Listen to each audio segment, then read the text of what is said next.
everybody, welcome to StashBlaster Quilts. My name is Maria and I'm here to help you make more quilts in less time with less stress. Oh, hold on a second, I got an echo thing going on here. Let's see if I can fix that. Okay, I had my phone on just to make sure this thing actually started like it was supposed to. Anyway,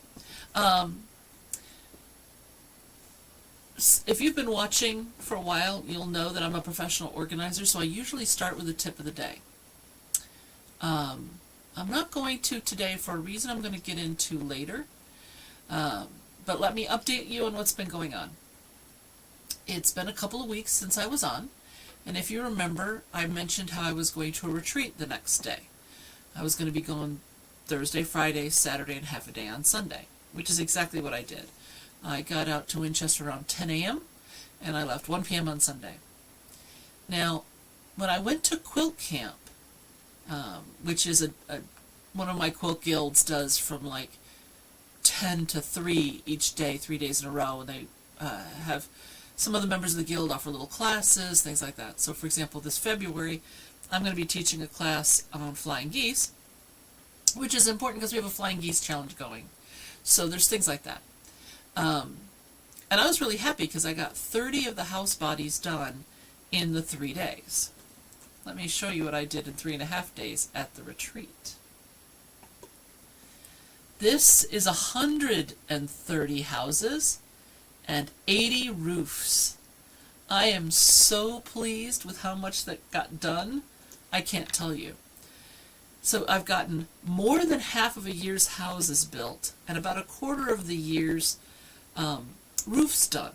So when I add that to what I did before, I have 237 house bodies and 162 roofs complete.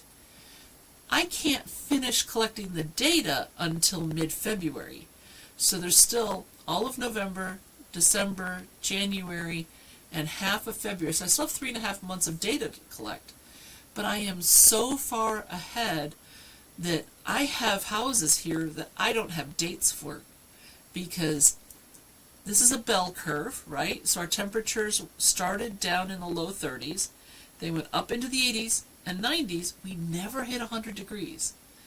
And then it went down, and it's going to continue to go down into February. I know we didn't hit, we hit 99 degrees, but not 100. So what I've done is on the low side, I shifted, that's not true.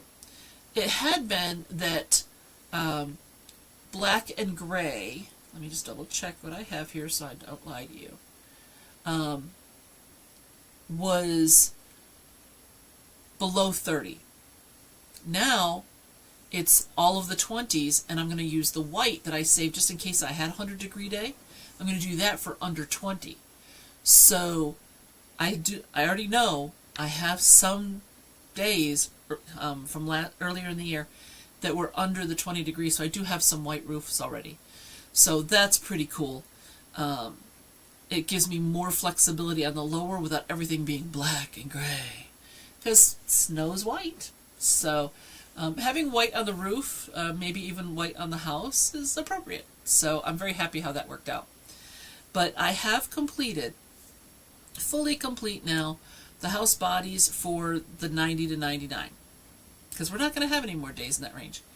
We did have 80-degree days in March, but I am trying to get the rest of the blocks I need to get done what we've already had. And if I have to do 1 or 2 along the way, that's not a big deal. But I am going to need a grand total of 84 orange houses, and I have 35 right now. So I need another 50 houses almost, all in orange. So it was a pretty hot period of time that we had earlier in the year. But I'm going to consider those done once I get caught up on those numbers, and I'll know exactly how many I need, and then I'll be able to just do what, the one here and the one there that I need. Because I have a drawer full of 1-inch strips.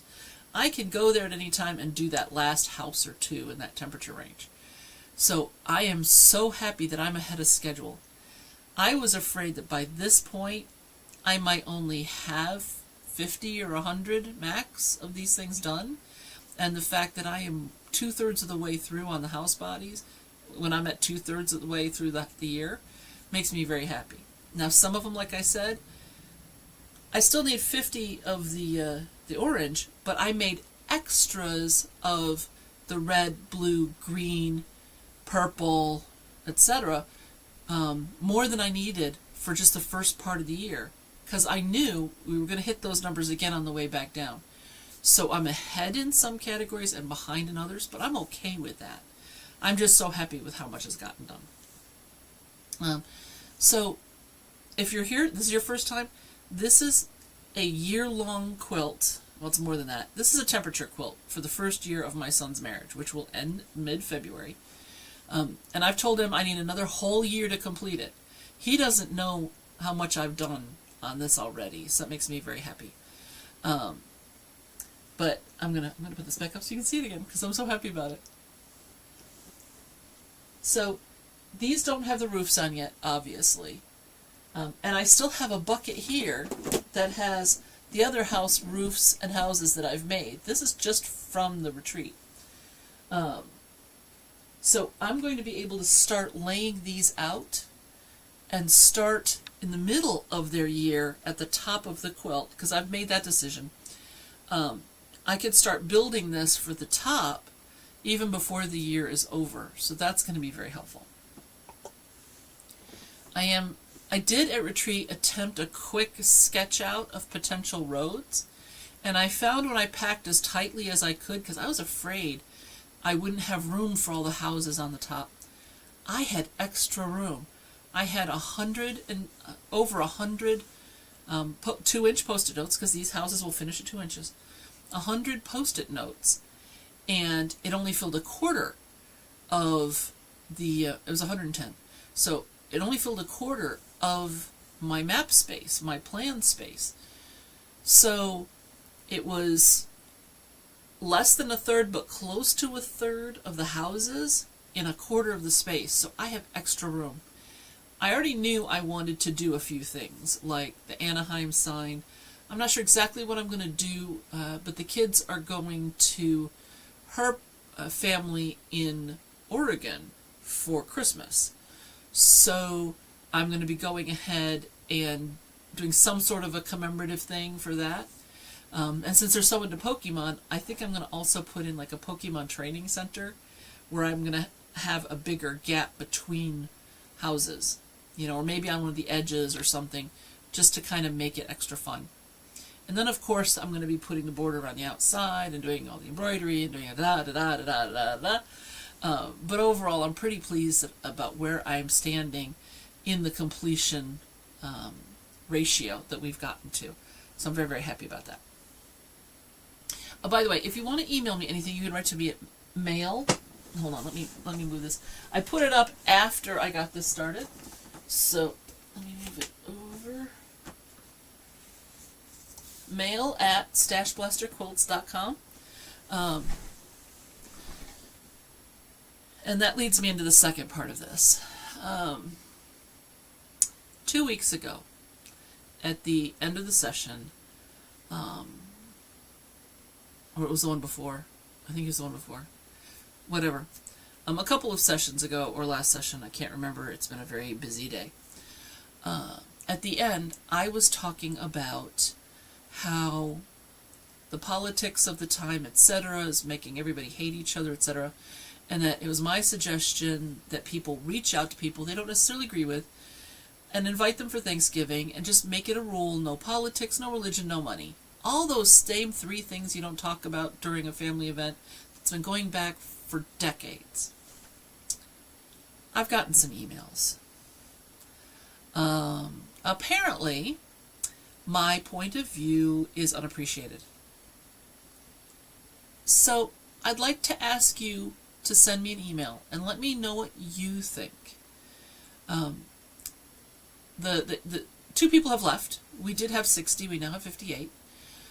So first of all, thank you, those of you who have stuck around. I truly appreciate it. But they mentioned things like the tip of the days were stupid. They didn't like them. It was a waste of time. Me talking about anything other than quilting or doing quilt assembly during this is unwanted, because I do talk a lot about what I think about things. I usually try to steer clear of controversial things, but it hit hard. So I want to know what you think. Let me know if you like the format of this, whether you think it should be shorter. There is someone who has mentioned in the past, this was not part of these last couple of emails, that 30 minutes would be better, or even 15. Just, do a quick update. This is what's going on. And then worry more about edited content. There's some people that have said they want more. They want to do sit and sews, where I say, you know what, I'm going to be on this date, this time, and this is what I'm going to be doing. You're welcome to come and watch, for 3-hour chunks or whatever. So I would like you to ask, to tell me. I don't want to send out a poll, because then I'm giving you a limited number of answers. I like this or that, or I want this or that. Just like when I do the quilts each year, the annual quilts for the channel. What do you want from this channel? And I want to leave it open-ended so that you can just tell me whatever it is that you would like to see. So please email mail@StashBlasterQuilts.com. Let me know what's important to you. Okay? I would truly appreciate that. I do have another project that I'm going to update you on. This is not quilting related. Hold on. I have to get this started. This is a PowerPoint, but I only have 2 slides, so it's really quick and easy. Okay. This orange, hold on.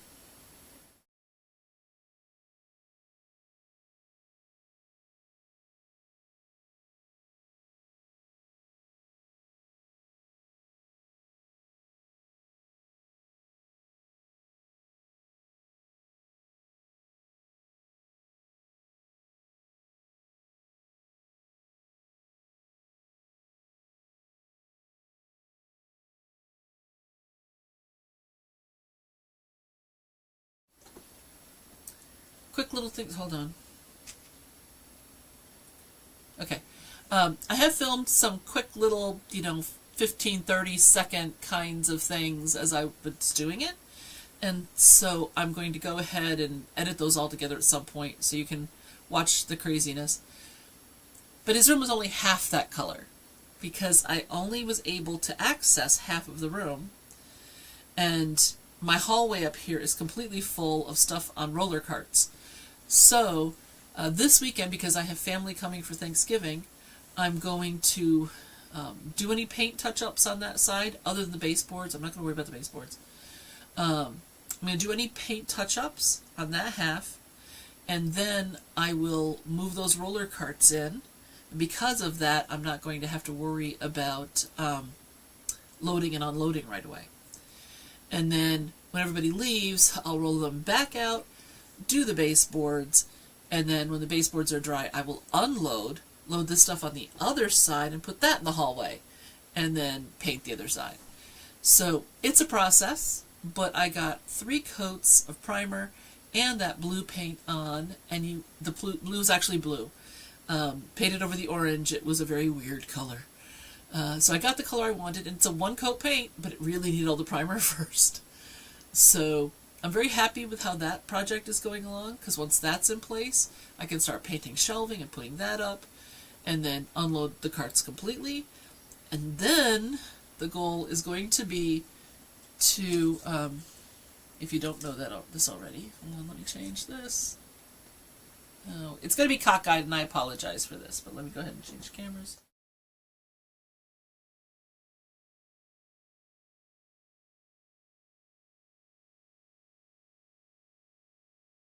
Is I'm going to go ahead and make this room the same blue, which will be lighter and brighter. So I'm very happy about all of this, and then I'm going to set up the 2 rooms so that it's kind of like one giant room with a wall in the middle. So I'm going to have some things in this room and some things in that room. And then I want to set up more of a filming space, probably in the other room, because there's 2 windows in that one and 1 over here. to get a little bit more natural light, so that if I am doing anything, I can have like a quilt that hangs behind me and acts as a wall and subdivides the room. Not sure that's what I'm going to do, but I might. I do like this room because with all of this foam and flannel behind me, I don't get a good an echo in this room, which I very easily would have if I didn't have that. So I'm not really sure what I'm going to do. So stay tuned as, kookiness occurs. So that's another project that I'm working on. My husband, going down the stairs, put a dent in the drywall that actually cracked all the way around it. I think I'm going to have to replace that whole section.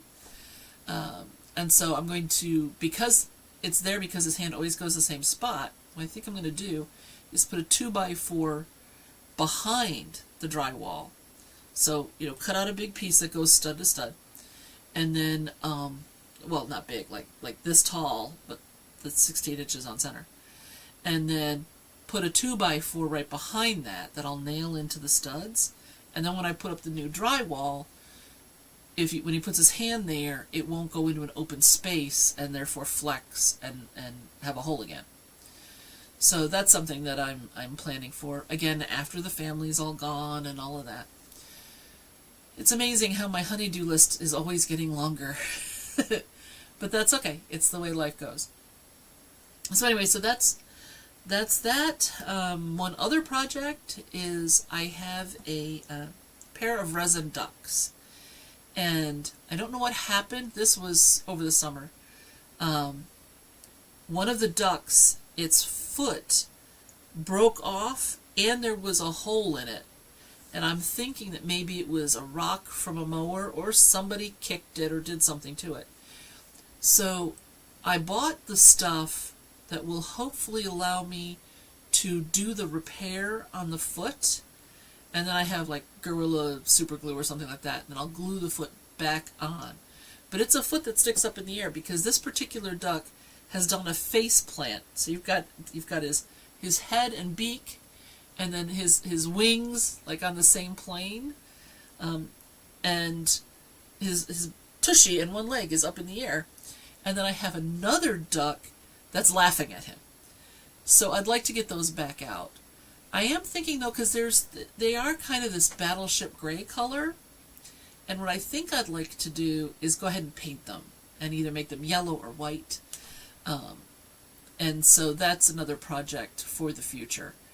Exactly when, I don't know, but I would like to see if I can at least get it repaired, even if not painted, so it can go back outside instead of being inside my house in my dining room. In my front room with everything else. I'm also going through that giant load of fabric that I told you about, and getting everything all sorted out and all of that. And so I'm trying to do one bag a day on average. So I knew I wasn't going to be able to do anything yesterday or today. So the day before I did 3 bags just to kind of keep myself on track. And I'm sorting it into laundry baskets. And the nice thing about that is once I get some of those plastic bags out of there, I'll be able to stack the laundry baskets. So I don't have to worry about it during Thanksgiving. So, I just realized something. All of my platters for like turkey and things are at the far side of my dining room. I guess it's extra good I'm going to get those bags out of there, because I'm going to have to go in and restack the pile, so we can access the dishes that we're going to need next week. Okay, that's fine. This weekend is designated for cleaning, so that'll be one more thing that happens. We no longer have the maid service that we had, and we haven't had time to find a new one, so it's me. I'm the maid. I don't have the cute little cap or anything, but I am going to need to be working on that this weekend because my stepmom is coming into town on Wednesday, and she's going to be staying through the weekend. So although the bathroom and everything was cleaned after she left last time, the bedroom was cleaned, the bathroom was cleaned, I don't know if there's any dust or anything, so I do still need to do a quick cleanup, but at least I know I don't have to worry about mold or shower spots or or cleaning the mirrors. I just need to dust everything, so at least that'll be quick. And the guest room has one of my quilts on the bed that's a nice oversize, so I can just fold it up, take it out, shake it out really good, and put it back on. So thankfully it's not that much of a cleaning job, but it's still one more thing on the list to do. As well as setting up the family room and the front room and everything else for the meal service, but also for the other activities we do. So for example, I have a 2x6 ironing board that I made, and it sits either on a PVC stand that I made years ago, or I put it on two of those folding tray tables. And that's perfect for when I'm doing things. But for Thanksgiving, I tend to put out a puzzle, and then people can just, drop by, put in a few pieces, and wander off again. And I try to get all my quilting stuff put away so that it's not underfoot and causing problems and all of that. So that's another thing that I'm trying to get done this week. I'm whittling away at getting my stuff put away in a more, I want to say, pleasant-looking way. Aesthetic, that's the word I was looking for. In a more aesthetic way than just shoved to the end of the ironing board or stuffed underneath it. So I'm going to be working on that. There's a lot coming up for the holidays. I saw the oral surgeon this week because I had this implant put in. The extraction was really bad, but I healed really well. This implant was really bad, but I'm healing really well, so that's all good. I still have some pain from it. It's kind of like a low throbbing kind of a thing that's pretty consistent, which according to the doctor, given how extensive they had to be in getting this in here, is perfectly normal and acceptable. The healing itself has gone well.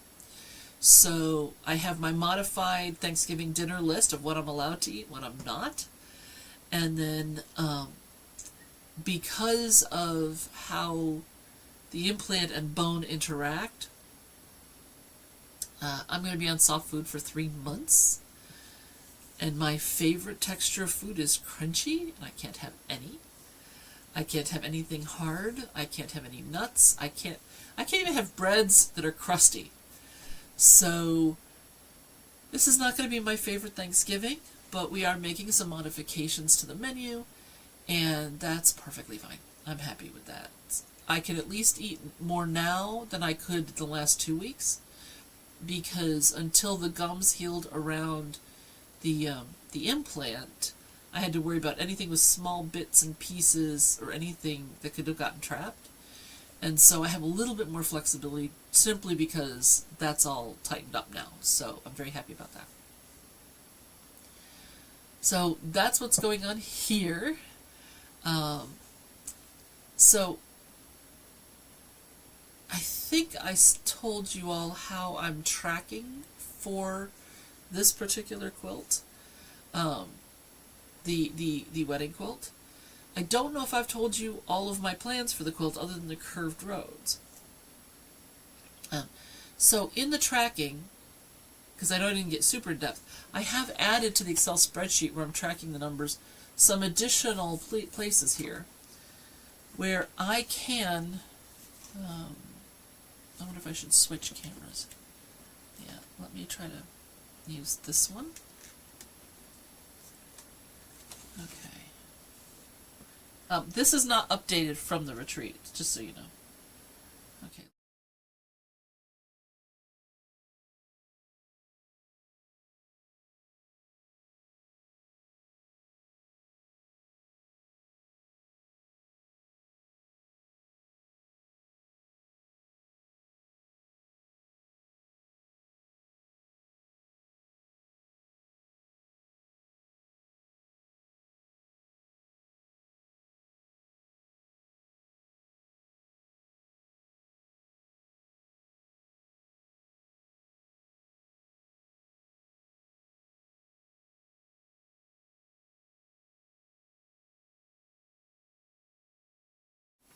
I had been just keeping it on a piece of paper with the total number I needed, etc., etc. But with moving things around and life and everything else, a couple of those got lost, which meant I had to recount them all. They were all on this spreadsheet, but I still had to count how many did I have in the 60s and 50s and 40s.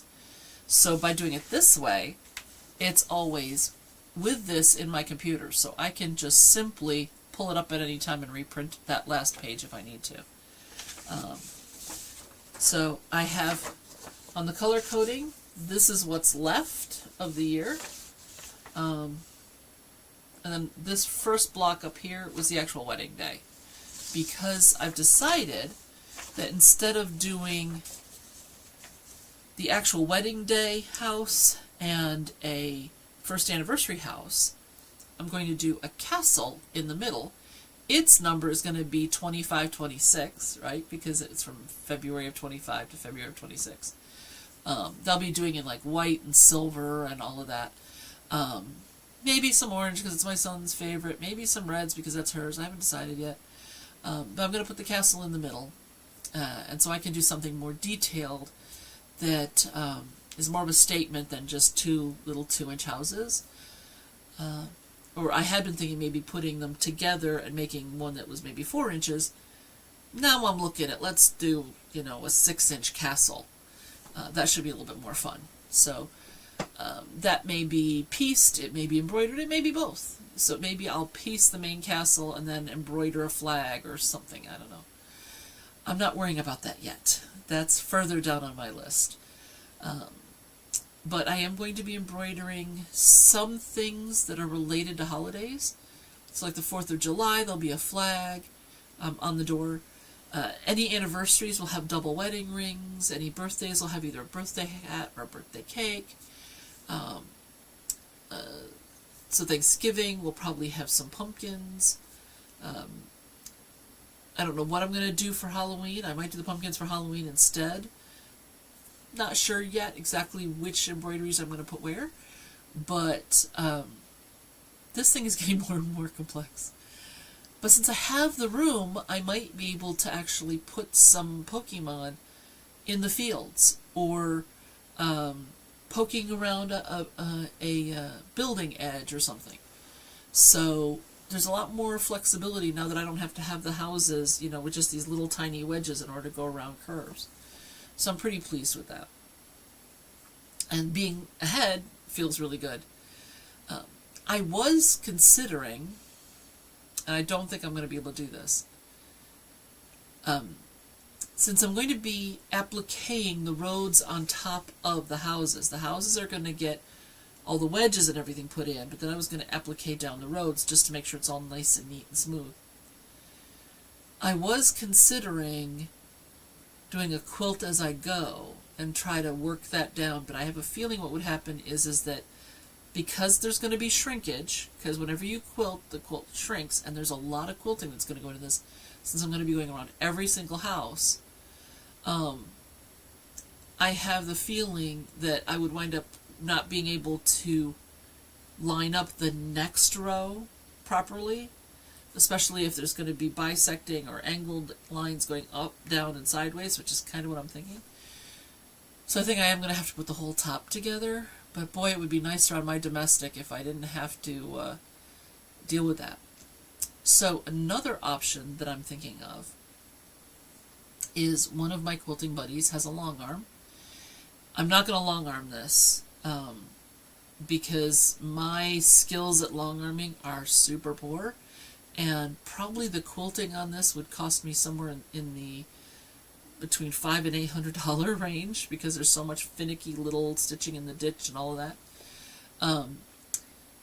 So what I think I'm going to do is go and I've done this with another quilt, do a giant meander and have water-soluble thread in the bobbin and in the top.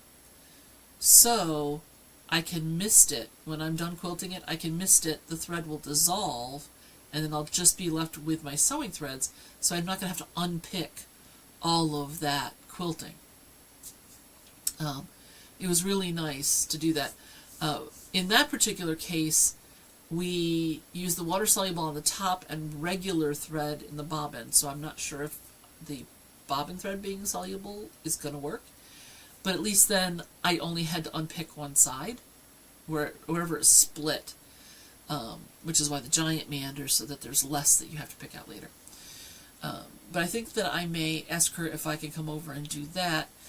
That will make it much easier because it'll be more stabilized for on my domestic, and I'll be able to just start at either end or in the middle and just do one house at a time. You know, outline this house, then outline the next house, and it's not all going to shift. So that should make it easier. I'm also considering quilting the center and then applying the outer border with the drop, so that and I would apply it before I quilted like the last few inches, put that border on towards the end, so that I'm not having all that additional mass of fabric and things in the throat of my machine. So I'm thinking about doing that as well, as just a way to be able to manage this, because this is going to be a queen size with like a 12-inch drop. So that's going to take quite a bit. And then I'm going to be machining Pokemon into the border. So that ought to be fun for the kids as well. So there's a lot going on here. I'm figuring by the time I'm done with this, it's going to take me about 5,000 hours to finish this quilt, with all the handwork and all the embroidery, and the quilting itself is going to take a very long time, as well as the cutting and piecing and everything of all of the parts, and then putting in all of the wedges so that they curve like they're supposed to. There's a lot involved in this. So it's going to be a challenge. It's going to be a real challenge. But I am looking forward to seeing them when they get it. I'm hoping that they love it, because if they don't, that's a lot of wasted time. But it is the gamble you take whenever you make something and they don't have buy-in from the beginning. The only thing they told me they wanted was, when I asked them if they would like a temperature quilt, they said yes. And they don't want to know what it's going to look like. They are not watching this YouTube channel. They are not coming in my sewing room when I have them on the walls like this. And in fact, what I'm going to wind up doing is I'm going to put these other ones up on the wall as well, higher up, because I like having down here where you can see it in between. And I can say, look, I did these 4 houses or whatever. I'm going to put them at the top, and then I'm going to put an opaque sheet or something over them, so that they can just stay on the wall until I'm ready for them. And then I'll still be able to show you what I've accomplished in the meantime, and then when they're all done, you can see them all. Once they're all done, then I can match the roofs to the main bodies, and then start putting in all the wedges and doing all of that. So that's something that I can foresee, that more of that's going to happen here on the channel. So you'll get to watch me as I'm going ahead and putting in all these wedges and making it all work, which should be a challenge. And hopefully the air won't turn too blue, and that we'll all have a good time. So that's another big thing that I'm going to be doing. And so I want to have that done so that I can bring you guys along on the progress. So I am going to end early today. Until I get answers from you, whether you like the full hour that I've been doing from the beginning, if you would prefer shorter ones. This one has been 35 minutes approximately at this point. If this is what you want, let me know. If a half an hour is better.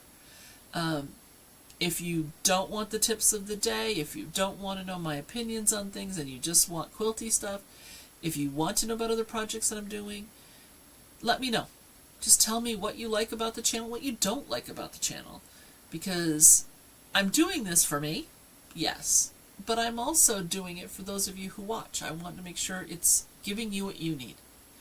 So I would appreciate that email, mail@StashBlasterQuilts.com, and let me know what you're thinking. Okay? I hope you all have a wonderful couple of weeks. I think this is a 5 Wednesday month. Let me just double check that. Yeah, actually no. 1, 2, 3. Okay, I gotta put my glasses on. Yeah, November is a 4. Okay, that's great. So I will be seeing you December 3rd, which is 2 weeks from today. If you stuck it out this long, thank you. This is the first and third Wednesday of the month at 7 o'clock. And I hope that you'll come back again in the future. And then please, not just for this, I want to know what you're thinking, what you'd like to talk about, those kinds of things. Anytime. So please, I want this open communication. I want you to be able to tell me what you're thinking all along the way. So thank you all again. If you've enjoyed yourself with my craziness here and all the different topics and things I've talked about, please like and subscribe. And if you want to know and get the alert 10 to 15 minutes usually before we start, so you can get settled in, you're going to want to hit the bell. And so it'll let you know that I'm on, but that first 10 to 15 minutes until 7 o'clock Eastern time is prep time for you, so that you can get all settled in. I hope you've had a great week, and I will see you in 2 more. Thank you so much.